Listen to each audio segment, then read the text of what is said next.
కడప నగరపాలక సంస్థ సర్వసభ్య సమావేశం కార్పొరేటర్లు లేవనెత్తిన అంశాలు ఎమ్మెల్యే మాధవిరెడ్డి వ్యాఖ్యలతో వాడివేడిగా కొనసాగింది. నగరపాలక సంస్థ కార్యాలయంలోని సమావేశ మందిరంలో డిప్యూటీ మేయర్ ముంతాజ్ బేగం అధ్యక్షతన సర్వసభ్య సమావేశం నిర్వహించగా Kadapa MLA Madhavi Reddy, Kamalapuram MLA Putta Krishna Chaitanya Reddy ex officio సభ్యులుగా తొలిసారిగా పాల్గొన్నారు. ఈ సందర్భంగా కార్పొరేటర్లు తమ డివిజన్లో నెలకొన్న ప్రజా సమస్యలను సమావేశం దృష్టికి తీసుకువచ్చారు. కడప నియోజకవర్గ చరిత్రలో ఇప్పటి వరకు ఏ పార్టీ కానీ ఒక మహిళకు అవకాశం ఇచ్చి ఆమెని చట్టసభలకు తీసుకుపోవాలనే ఆలోచన చేయలేదు.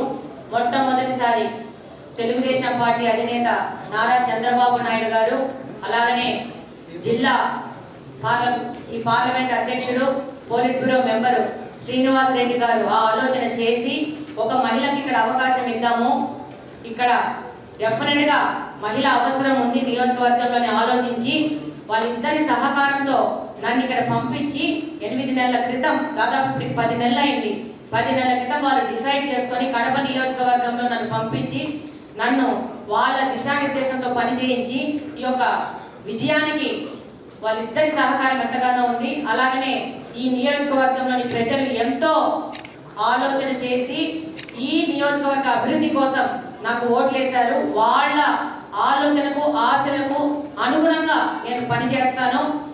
అలాగనే ఈ యొక్క పాలక మండలిలో ప్రతి ఒక్కరు నియోజకవర్గ అభివృద్ధి కోసం మాట్లాడారు. వాళ్ళకు కూడా వాళ్ళ ఆలోచనలు, వాళ్ళ ఆశలకు అనుగుణంగా నేను పనిచేయడం జరుగుతుంది. ఇప్పటి నుంచి 2024 నుంచి ఈ 5 సంవత్సరాలలో మనము మాక్సిమం రిజల్ట్స్ కడప నియోజకవర్గంలో చేరే విధంగా పనిచేయడం జరుగుతుంది.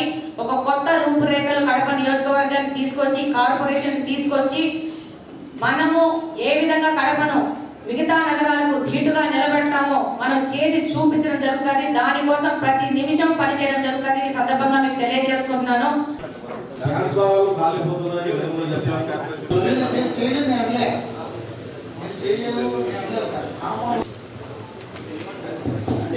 ఏ ఇన్స్టాల్మెంట్ ఎంత ఫండ్స్ వస్తుందో చెప్పండి, నేను డౌన్లోడ్ చెప్పండి చెప్తాయి. వర్క్ ఎవరి డీటెయిల్ ఇస్తే ప్రధాన చెప్పండి చేస్తాము. బట్ ఇది తప్ప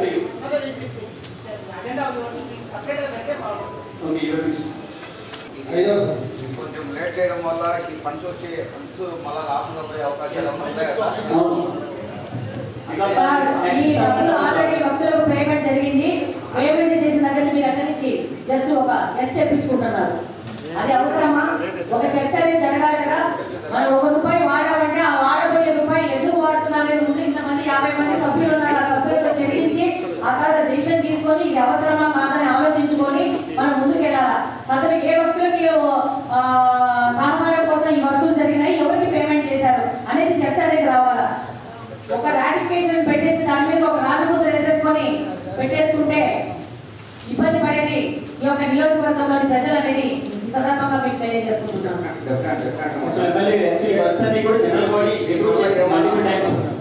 ప్రతి ఒక్కటి రాటిఫికేషన్ పెట్టేసుకొని ప్రతి ఒక్క చోట వర్కులు చేసేసుకొని బిల్లులు పేమెంట్ చేసేసుకొని జస్ట్ రాటిఫికేషన్ కోసము సభ్యుల ముందు పెట్టే సభ్యులకు ఇచ్చే మర్యాద ఏంటి? మనము ఇది ఈ సభ ఎందుకు జరుగుతూ ఉంది? మనం వర్కులు ఎలా చేసుకోవాలా? వర్కుల ముందు ఒక చర్చ జరిగి ఈ వర్క్ వెళ్తా ఉంది, ఇది చేస్తున్నామని సభ్యుల ముందు పెట్టేసి వాళ్ళ దగ్గర ఒక ఆమోదం ముద్ర తీసుకొని మనం ముందుకు వెళ్ళాలా. వర్క్ జరిగిపోయింది, పేమెంట్ జరిగిపోయినాయి, అన్ని అయిపోయినాక ఇంతమంది సభ్యులు ఎన్నుకోవడం ఎందుకు?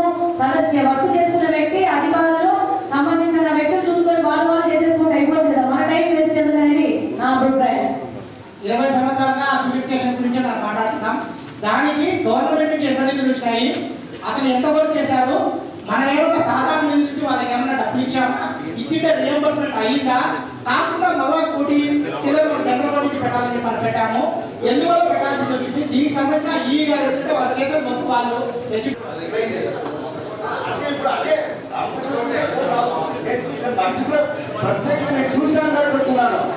అదే కాంట్రాక్టర్ నేను లైసెన్స్ ఇచ్చాను. విపక్షంలో ప్రతిపక్షం అనిపించుకున్నాము. ఇదే మీడియా చేత సమస్యల మీద ఎప్పుడు ఎన్నికలు పోలే. ప్రతిపక్షం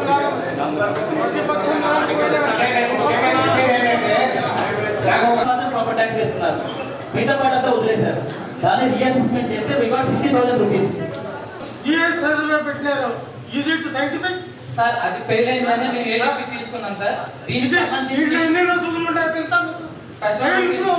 ఐ విల్ ప్రూవ్ సార్ జిఆర్పీతో మేము దాన్ని కొత్త ప్రభుత్వం వచ్చింది, కొత్త ప్రభుత్వం నిర్ణయం తీసుకుంటుంది, అప్పుడు వాళ్ళకి ఆగండి అంతే. నేను చెప్పేది ఏంటంటే గవర్నమెంట్ చేంజ్ అయింది. ఎందుకంటే గవర్నమెంట్ వస్తుంది, వాళ్ళు ఒక రూలు, మీరు ఒక రూలు, ప్రజల మీద భారం వేసి ఎవరు రెస్పాన్సిబుల్ కొత్త ప్రభుత్వం చెప్పేది ఏంటంటే ఇతను ప్లాన్ అప్రూవల్ తీసుకున్నాడు, బీపీఎస్ లో రెగ్యులైజ్ చేసుకున్నాడు, బీపీఎస్ రెగ్యులైజ్ చేసుకుంటే ఇతను రెగ్యులైజ్ మళ్ళీ దానికి కూడా 100% పెనాల్టీ వేసాం. పెనాల్టీ వేసి అతనికి వచ్చే మామూలుగా వచ్చేది 14,000 వస్తుంటే దాదాపు 62,000 వస్తున్నాడు. 62,000 వేస్తాం. అంటే ఎక్కడ అతను బీపీఎస్ లో రెగ్యులైజ్ చేసుకున్నాడు, ప్లస్ లేకుంటే మాస్టర్ ప్లాన్ రోడ్లో ఆ రోడ్డు అప్పుడు లేదు, వాళ్ళు ప్లాన్ అప్పుడు తీసుకున్నప్పుడు అప్పుడు మాస్టర్ ప్లాన్ లో లేదు, ఇప్పుడు మనం మాస్టర్ ప్లాన్ లో పెట్టాము. పెట్టిన తర్వాత 2021 నుంచి వాళ్ళకు మన పెనాల్టీ అవకాశం వీళ్ళు ఇంపోజ్ ఏసీ కంకర వేసి వదిలేస్తున్నారు. ఉన్న మట్టి రోడ్డు కన్నా బాగుంటుంది, దానికన్నా దీని ముందు అటు ఇటు కాకుండా తయారు చేసి పెట్టేసి 6 months 8 months నుంచి పెండింగ్ ఉంది. సుబ్బన్న గారి పల్లెలు, ఆర్పిఎస్ నగర్ కాలనీ, అలాగే ఎస్ఆర్ నగర్ కాలనీ ఇవన్నీ ఉన్నాయి. లేఅవుట్ పర్మిషన్ ఇవ్వలేదు, ఓకే డన్, కానీ బిల్డింగ్ పర్మిషన్స్ ఇచ్చారు, పన్నులు తీసుకుంటారు. ఏమన్నా మాకు వాటర్ కనెక్షన్ ఇవ్వండి, లేదంటే స్ట్రీట్ లైట్స్ వేయండి అంటే this is not approved layout అంటారు. మరి బిల్డింగ్ పర్మిషన్స్ కూడా ఇవ్వకుండా ఉండాల్సింది, వాళ్ళ దగ్గర ట్యాక్సెస్ తీసుకున్నా ఉండాల్సింది. You're doing those things and you're not submitting, you're not doing the service to those people. It has to be addressed commissioner గారు, అధ్యక్షుడు గారు. అలాగే ఇంద్రానగర్లో సార్ వాటర్ ట్యాంక్ పూర్తయింది సార్, కానీ వాటర్ కనెక్షన్ ఇవ్వడానికి జస్ట్ పైప్ లైన్స్ అవుతుంది. That's very important thing drinking water సంబంధించి. These things are not address because which can be address which within your limits only, లేకుంటే limits దాటైనా కూడా ఒకసారి board మన general body approval తీసుకొని చేయండి. That is much needed. ఎందుకంటే నేను తెలుసు ఇంద్రానగర్ పరిస్థితి అంతా లేదు, వాళ్ళు పనులు పోయి వచ్చి కూడా చూసుకోవాలంటే చాలా కష్టంగా ఉంటుంది. Please address those issues. These are not in agenda, but I'm requesting you, I give you official letter again. Please sort out these things. మిగతావి నెక్స్ట్ ఇష్యూస్లో మాట్లాడతాను. డెఫినెట్గా మీటింగ్ కండక్ట్ చేస్తాను దీని మీద ఆఫీసర్ ఉందో. ఇఫ్ యూ ఒకసారి మీరు పర్మిషన్ ఇవ్వటం వీళ్ళ ఆ డివిజన్స్ అన్ని సంబంధించి ఒకసారి చేస్తాను. అదర్వైజ్ నాకు ఈ ఛాన్స్ ఇచ్చిన అందరికీ స్పెషల్ థ్యాంక్ యూ.